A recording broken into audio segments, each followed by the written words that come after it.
రాజన్న సిరిసిల్ల జిల్లాలో ఆర్ఎంపీలు రెచ్చిపోతున్నారు. ప్రజల ప్రాణాలతో చెలగాటమాడుతున్నారు. నిబంధనలకు విరుద్ధంగా అధిక మోతాదులో యాంటీబయాటిక్ ఇంజెక్షన్లు, టాబ్లెట్లు ఇస్తూ ప్రజల ప్రాణాలు తీస్తున్నారని పలువురు ఆరోపిస్తున్నారు. జిల్లాలోని బద్దినపల్లిలో ఇంజెక్షన్ వికటించి మహమ్మద్ హమీద్ అనే వ్యక్తి చనిపోవడం స్థానికంగా కలకలం రేపింది. ఛాతీలో నొప్పి రావడంతో స్థానికంగా ఉన్న ఓ ఆర్ఎంపీ వద్దకు వెళ్లాడు. దీంతో అతను వెంటనే 2 ఇంజెక్షన్లు ఇవ్వడంతో 15 నిమిషాల తర్వాత అక్కడే కుప్పకూలి చనిపోయినట్లు కుటుంబ సభ్యులు ఆరోపించారు. ఇష్టానుసారంగా వ్యవహరిస్తున్న ఆర్ఎంపీలపై అధికారులు చర్యలు తీసుకోవాలని జిల్లా వాసులు డిమాండ్ చేస్తున్నారు.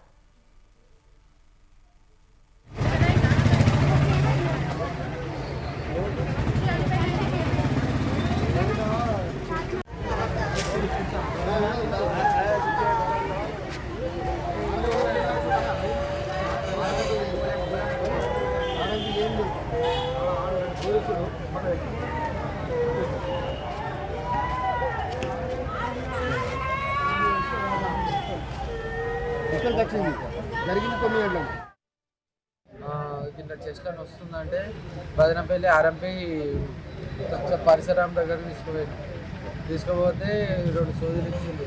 2 సూదులు ఇచ్చి దగ్గర టాబ్లెట్ చేసుకొని బయట కూర్చొని మా నాన్న వాటర్ తీసుకొని వేసుకున్నాడు. టాబ్లెట్స్ వేసుకున్నాక ఒక 10 నిమిషాలకి ఏమో మొత్తం పిడిస ఇచ్చినట్టు ఇట్లా చేసి అక్కడనే నాలుక బయటకు తీసి చనిపోయింది. ఇక్కడ చనిపోతే ఆయన న్యాయం చేసి కొంచెం చర్య తీసుకున్నాం. ఆర్ఎంపీ డాక్టర్ మీద కొంచెం చర్య తీసుకున్నాం. హమీద్ అనే వ్యక్తి కొడుకు నాకు ఫోన్ చేసి అన్న ఇట్లా ఇట్లా అయింది, నేను హాస్పిటల్లో ఉన్నా, భద్రపల్లిలో ఉన్నా, తొందరరా అంటే నేను పోయినా, ఆటో తీసుకుని పోయేసరికి కుప్పకూలి ఉన్నాడు. కుప్పకూలి ఉన్నట్లు నేను చూసే వరకు సిపిఆర్ మన అబూబకర్ అనే ప్లేయర్ సిపిఆర్ కూడా చేస్తుండు.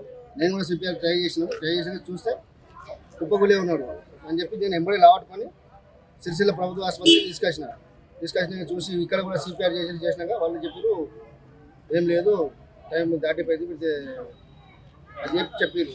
ఇట్లా డాక్టర్లు ఎందుకు జరిగిందని అడిగితే ఎక్కడైనా ఆర్ఎంపీకి చూపించారంటే ఆర్ఎంపీకి చూపించినాం సార్ అని చెప్పి డాక్టర్లు డీటెయిల్గా చెప్పడం జరిగింది. అందులో ఈ డాక్టర్ ఇంజక్షన్లు ఇచ్చిండు, గోళీలు ఇచ్చిండు, తాగిన 5 నిమిషాల లోపలనే మనిషి కుప్ప కూలిపోయాడు. హాస్పిటల్ పోయేటప్పుడు నడుచుకుంటూనే పోయాడు, బైక్ మీద పోయి నడుచుకుంటూ పోయిన మనిషి కుప్ప కూలిపోవడం అంటే ఇది చాలా బాధాకరం. దీనికి డాక్టర్ లైసెన్స్ దీని మీద డాక్టర్లు ఆర్ఎంపీల మీద కఠిన చర్య తీసుకోవాలని కోరుకుంటున్నాము. హమీద్ అనే వ్యక్తి